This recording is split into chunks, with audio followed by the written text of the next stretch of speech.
Šoštanjsko termoelektrarno, ki bi morala biti v času remonta krške nuklearke nosilka proizvodnje električne energije v državi, so včeraj začasno izklopili iz omrežja.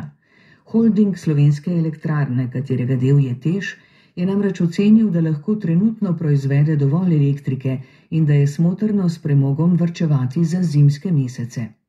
V pol meseca, kolikor ne bosta delovali ne termoelektrarna, ne nuklearka, bomo predvidoma morali uvoziti približno 3/4 elektrike. Za ogrevanje lokalnih skupnosti so zagnali plinska bloka, kot energent pa po večini uporabljajo ekstra lahko kurilno olje.